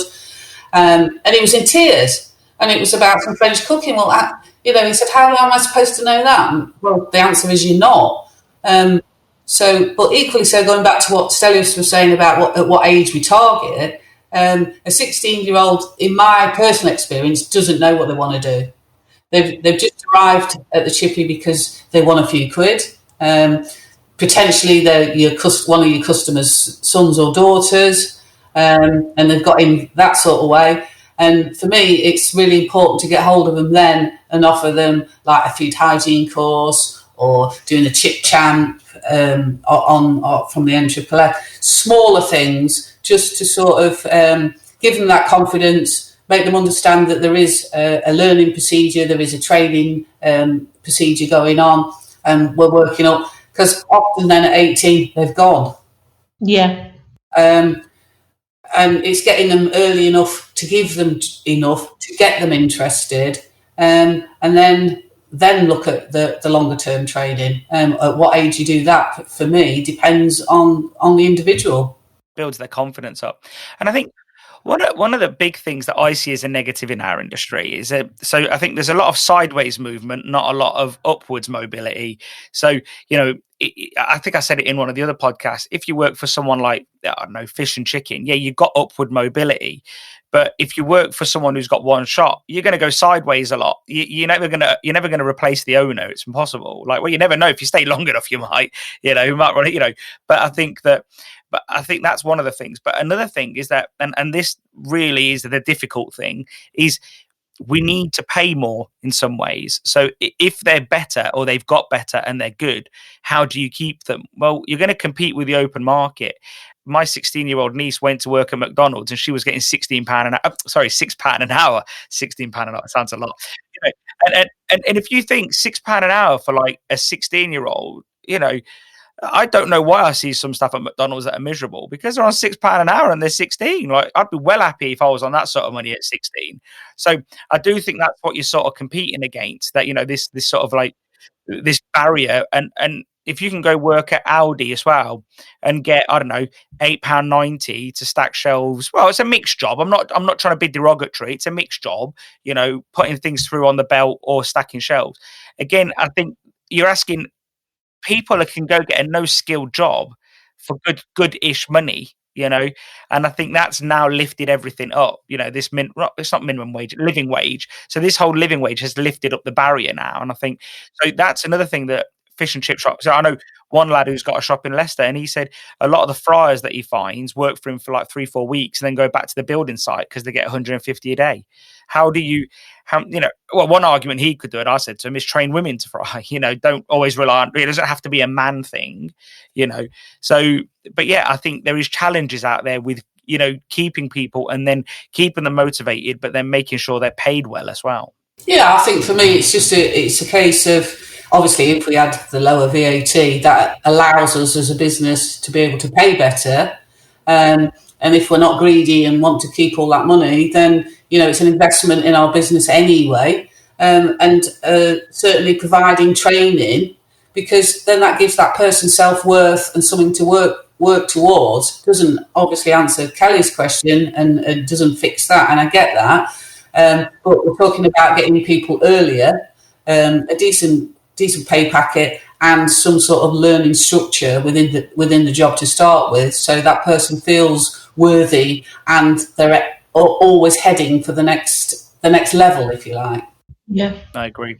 I think I saw one chap put in the group the other day. Again, I don't know which group it was. There's that many now; it's hard to follow. But one guy put in the group the other day something along the lines of, "When I'm not there, my staff are crap." I'm paraphrasing massively. And I just didn't know what to say to the guy, so I just put something there. Look, I said, "There's too many variables to this." Yeah, and I can't remember who it was, but I text someone saying, "Chances are they're crap when he's there. He just doesn't see it." And I think management is a real tricky thing, and it's not easy by any stretch of the imagination. So, and I'd imagine that he's probably mopping up after them while they're there. That's why he doesn't notice how bad they are. But yeah, anything we can do to, whether it's the NFFF putting a bespoke chippy plan together, whether they could get enough people to sign up to it and obviously pay for it, because it needs to be paid for to some degree. I don't know how apprenticeships work. I don't know who pays for it, but I guess the shop owner must have to pay for something. So if the NFFF could do like a bespoke course, that would be great too. But I think that we need to start looking at how we target people from the minute they walk through that door at whatever age, and try get them to love the industry. And I think, and maybe COVID times is really difficult because you've got no young fish fryer this year, you've got no awards this year. So maybe, like Lesley said, those other awards that Lesley mentioned, that's like an easy thing to do. You can do them from where you are, and it gets them a bit more motivated about what they could be doing in their future. I think things like the awards really does motivate the teams. And I know I'm going to miss it this year, and I think it is something when you get through, and even if you don't win the category, it brings everybody up, doesn't it? Everyone's so excited, and yeah, it makes it more enjoyable, doesn't it? The job, the waiting, and your customers as well. Yeah, I think everybody gets interested in it, doesn't it? The staff seem to up the game, and they're excited, as long as the owners are involving them in that and not trying to sort of take it all for themselves, which I don't think people generally do. But if if the team are involved, and then you involve the customers, it's a big thing for your shop and locally, isn't it? And all the media coverage you get from that as well. I think, like you said before, I think at the beginning, Lesley, about the community, that's, I know we all do a lot for the community, and I think that's a big thing as well, especially for your team as well, to see that. Yeah, it gives them something to be proud of, doesn't it? It gives them something to be interested in. And obviously they're all good stories as well for your own social media. And if your team are involved in that as well, and you involve your team on your social media, and you've got pictures of them doing this or any achievements they've made through training, I think that just reinforces to them that I am somebody, I am part of something, and I am going somewhere. And which is the total opposite for the general perception of I work in the chippy. Sorry, I don't want to mansplain, but I do think it. But I do think also, now you've just touched on social media, Lesley, that not only does it make that staff member feel good, but imagine what it's like when customers see that this young person within your business just got up, whether it's a minor award or not, for something, whether it's peeling fish or peeling chips or cutting fish or whatever. They start, I think customers then look and think, oh, it's not, maybe they look at it and say, it's not just a chippy. Maybe it gives them a bit more respect as well. Yeah, absolutely. And it gives them an insight to what's involved in the job. Over the years, I've had many customers, oh, my lad's looking for a couple of hours here and this, that and the other, because it's just at the chippy. But it's up to us individually to change that perception for both the youngster and the parents, and by noting their successes and their achievements and promoting that on your social media, which is obviously the cheapest and easiest way to do it, then you're raising that person's self-worth, and you're raising that perception in the community that actually we don't tip up at 11:15, put the range on and open the door. Why would your customers know all that? It's interesting. The woman that I know that's got quite a few McDonald's franchises, she says McDonald's don't get enough credit for what they actually do to the young people in society. She goes, we build their confidence, we give them wages, we try to teach them how to be responsible with it. She goes, we do litter picking in the community to show them that you've got to look after your community. And it was really interesting that, because if you think McDonald's, just like a fish and chip shop, that 16-year-old, it's their first job, isn't it? So I think we're quite similar to McDonald's in that respect, our industry, shall I say, are quite similar to McDonald's, because it is their first job. And if they come in and they do feel encouraged to do better, and they shake off this lazy teenage image, which they probably do have to some degree, that we've all been there. And I spent most of my teens hiding in the toilet so I didn't have to work in the shop. So I do think that we have a responsibility to some degree to actually try convert them, be good employers, and actually show them that this is a good job, and if they don't like it and they are moody little teenagers, then they can go get a job elsewhere. But I think if you can convert them into long-term, lifelong staff, well, not lifelong, but at least get 10 years out of them, then you're laughing, I can't be the only one that's had a new youngster come and join us that didn't know what a dustpan and brush was. You're not. I can't be the only one. I'll tell you a little secret though. Miria thinks I still don't know what one is, so don't. Well, you probably don't. Yesterday she heard me use the Hoover. She was really shocked. What were you using it for? I came in the house with my wellies on and I got dirt everywhere. But I've got a choice at that point when that youngster says to me, dustpan and brush, what's that? Well, if I laugh at them, what have I done? No, it made him feel like a twat. Yeah, So, okay, this is a dustpan and brush, which I've had them then go around with the whole dustpan and brush. No, if we use the brush, the main broom first, and then we do. But if I laugh at them, right, these are youngsters, and as Kelly said, they're a little bit, they're down on themselves. They don't need us to be down on them. Yeah. And we need to see that it's a place for them to get away from their home as well. They've probably got, I know what I'm like with my kids sometimes. I'm like, oh, come on, you can do this. Oh, come on, you can do that. And if they like that at home, well, they come to work and we do it there as well. It's a bit like, well, actually, and I think also the confidence building is such a big thing. One of the lads that used to work for me, Darren, his name was, he came to us when he was 16. He listened to this podcast a little bit and he, for 3 years, he never spoke. He wouldn't speak. And I remember saying to him, I didn't even know what his voice sounded like for the first year. Be fair on him, could you get a word in? Yes, I gave him plenty of opportunity. But I remember one summer, we were in the garden, and I wanted to talk to him and just see what was wrong with him. And he just cried. But he never told me there was anything wrong. He never once said there was anything wrong.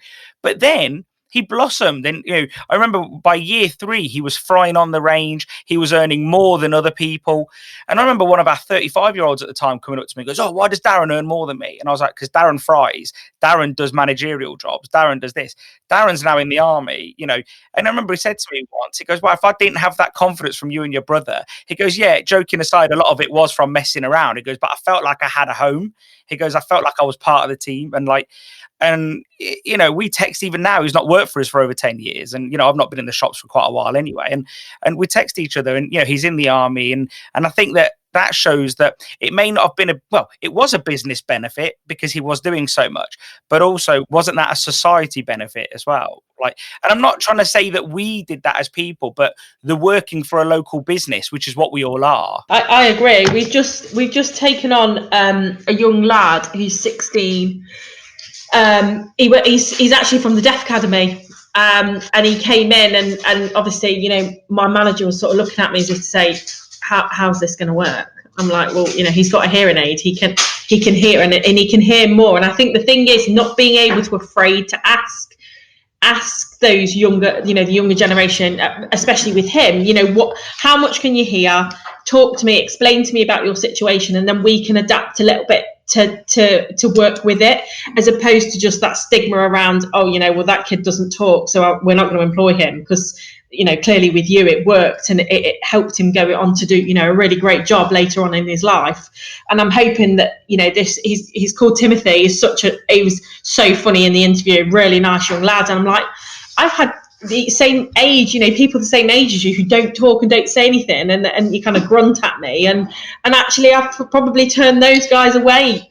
But he's just so lovely. So he's starting on Wednesday, one night a week, and he's bought visors in for us, and the guys are all really excited about he's going to teach them some sign language. And so actually we're benefiting from that as well. And I think it's that stigma around not being afraid to ask him about his disability and how he, you know, how it affects him on a day-to-day basis, and how can we incorporate it into our work. We had a guy who was on work experience. I don't think we didn't have work experience last year because of COVID. It must have been, it's normally, isn't it, like May, June time when you get your work experience, and he was very, very quiet, really quiet boy, and would say obviously he was quiet but did a good job, so we kept him on. I think he's 23 now, something like that, and we kept him on. He's only just about left now, he's at university, but he was the quietest boy, didn't say a word. I think he obviously at school, he didn't love school, very clever, didn't really love school, and then we obviously gave him that chance to, and I do think that getting that chance to work with older people as well, and people that are giving you a chance. I know, like myself, like my eldest struggles a little bit with school and, you know, the social side of it. And I think when you give them that chance at that age, 15, 16, like you said, Lesley, you don't laugh at them, and you show them how to do something, you know, I do think that brings out all the confidence. And if only everyone did that, you know, these kids, I mean, I think when they come to work for us, I think of them as my own children. You know, and you don't want to upset them. You want them to work hard, but you've got to give them that chance, like you said, Lesley, and you don't laugh at them, and, you know, and then you treat them the way you want your own kids to be treated. I think that's important. The thought of disability has really opened up a lot lately. And I think, and like I remember when I was a kid, we were told, don't ask people, don't ever talk about it, don't look at them. Like, and now disability is not just physical. We've learned now that it's actually mental as well. Like, and so you don't know anyway, even by looking. But I think when I was at the shop the last few years, there was a girl that come to work for us, and I just couldn't understand for the life of me why she was being so difficult. Like, I mean, I tried everything, and I thought to myself, why is she being so difficult? Like, but I didn't know. And then her mum tells me when she comes in to pick her up one day, she goes to me, oh, how are you managing with her autism? And I was like, what did you say? Like, you know, and if I'd known, I wouldn't have been thinking, why is she being so difficult? It would have been a different thought process, which is, all right, how can I tackle this? How she would, you know, understand it. And then and I said to the mum, like, you know, can you give me some tips? And she did. She sent me some texts that night, and she was a great member of staff. And I think she even works for the government now. Like, you know, it just shows you that everyone that's worked for me, like, just goes to do really well. But no, joking aside, like, and I think, like, just to show you how far it's gone though, like my nephew, who is probably about 13, 14 now, he came around our house and he was watching TV, and there's a woman with like, I don't know, she hasn't got a hand. It was on one of Alex's shows, and I don't know what the term is, but she didn't have a hand. Alex never really notices it. He just sees it as normal. She's got some form of deformity, and that's it to Alex. Like, she's just different, but she's the same. She's doing everything else. My nephew, who is now 13, this was a couple of years ago, oh, what's that? And now if you think like how we're going down, how it's getting faster and faster, how we're becoming blind to disability, which is great, but I think it's going to make it harder to tackle and make them feel more involved, because if we can't see it, we can't work around it. So I do think that I think the framework is going to start to develop anyway, and maybe that'll be better anyway. But Kelly's taking on a deaf person. I think where it's safe, we'll all be taking on people that are officially disabled, if that makes sense. Yeah, I think it's really important that we find out at interview stage of anything like that. And I had the same experience with an autistic person, but she said so at the interview. If I know, I can deal with that. Otherwise, because there is some obviously different behavioural patterns, but they're not insurmountable. There's nothing we can't accommodate, but there is if we don't know. So absolutely agree with Kelly that it's irrelevant what disability they've got to a certain extent, obviously, unless it's a huge physical disability and they're a danger to themselves within our working environment. So these people are as good as the next person. They are people. That is the whole point. They just have certain limitations, or you need to deal with something in a different way. And I think it's great to hear that kids nowadays don't see those. But the problem we're going to face, which I think is going to increase, is the invisible disabilities of mental problems, probably because of COVID as well. Kids aren't interacting. Jodie was saying earlier about her eldest ones. It is purely online. And there will be an impact from that in the future. How that's going to manifest itself in each individual. And we're certainly going to have to have a closer eye on our younger employees. Well, not just the younger ones, but specifically the younger ones from education that have come through this differently to what we would normally expect them to come through us. The last topic really is that I wanted to discuss is that, so I mentioned it earlier on. So you're three women in the industry, but that's it. You're just three women. That's your sex. I don't see you any differently. I don't treat you any differently. If there's something I want to call you about, I will call either of you in place of your husband, and I don't feel like I'm getting a worse answer. So why the emphasis on woman in fish and chips? Is it needed? What am I missing as a guy? Probably a lot as a guy. Yes, thanks for the broad answer. I always think it's a really hard question to answer, because I'm very similar. That everybody, when there was International Women's Day, I think Helen Edmonds asked me a question, and we've kind of always been equal from day one.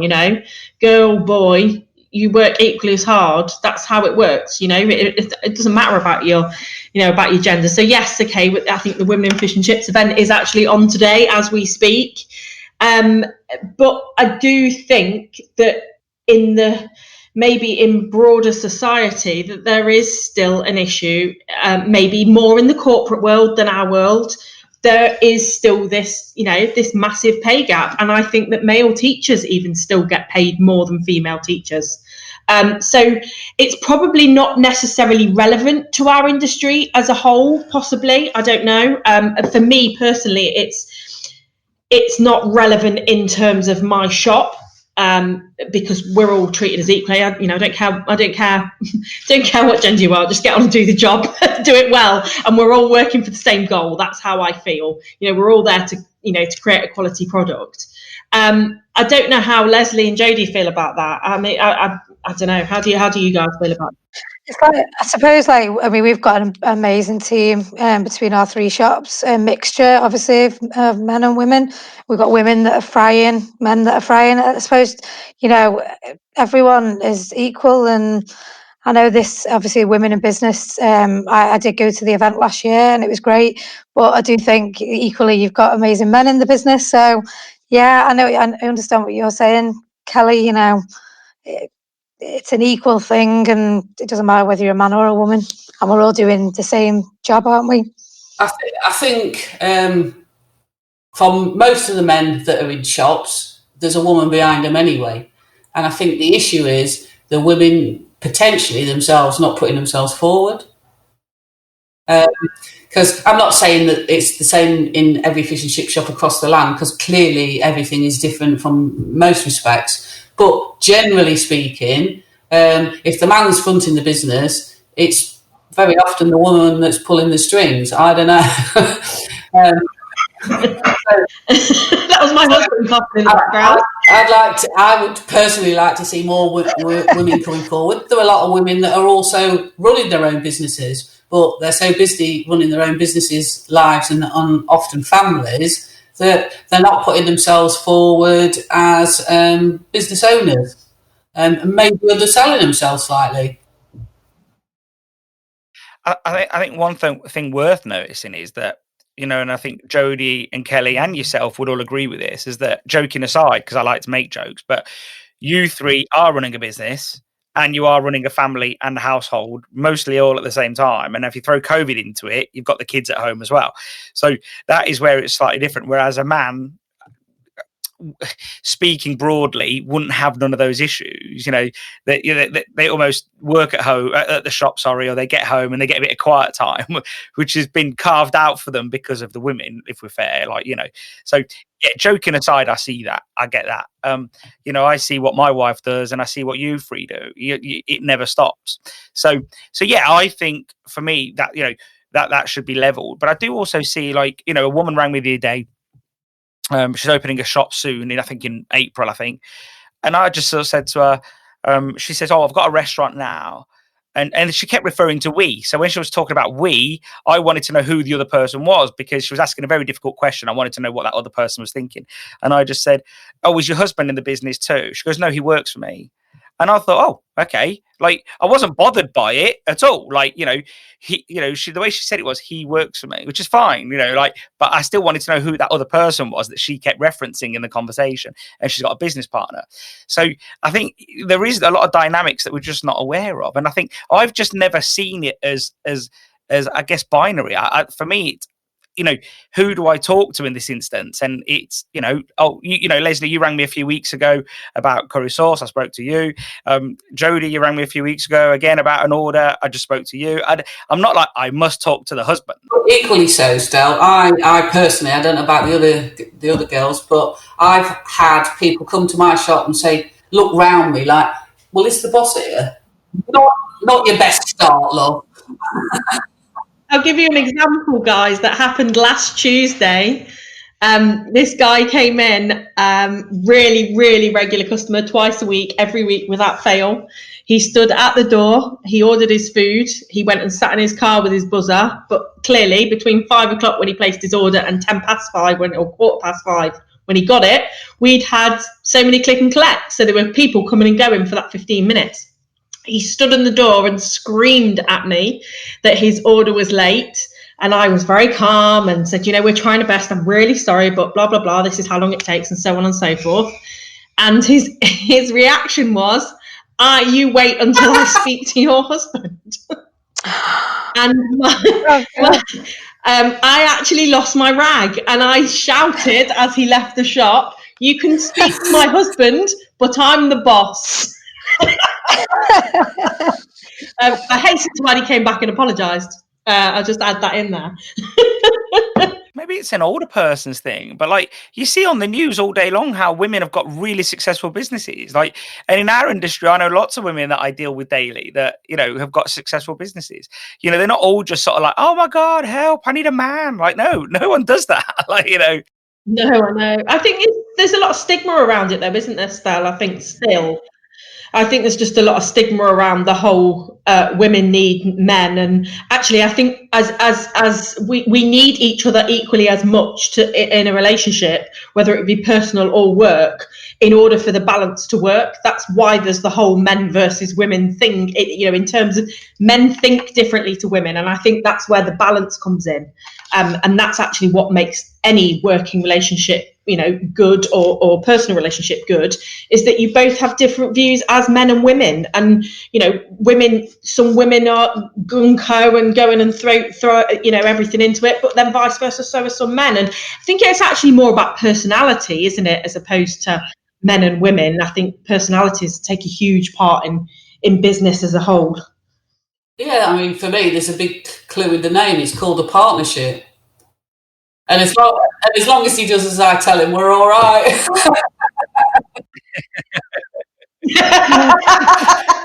Yeah, same with me. Yeah, I know it's true. If I ring up Benico, and he wants to make the decision, but I can hear him mouthing off to Jodie. He's like, Jodie, what do you think? And I'm like, what do you do? Why don't I just call Jodie?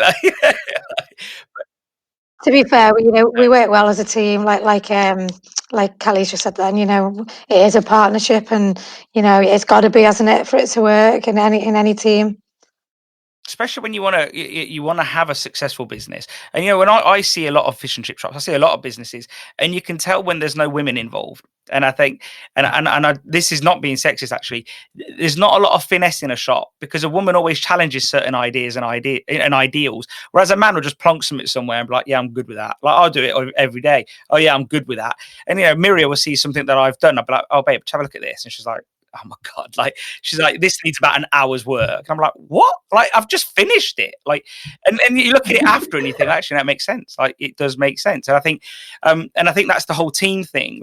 And a lot of people probably just see me in this business, and I get that too. But there is someone, again, behind me. Yes, she's doing something else at the moment as a majority, but when she's not, she's back into her job, and then I'll be getting told off a lot more, obviously. But I do think that teamwork does make the dream work. And I think, you could either argue or you can just work together and get on with it. And I know which one I'd rather do.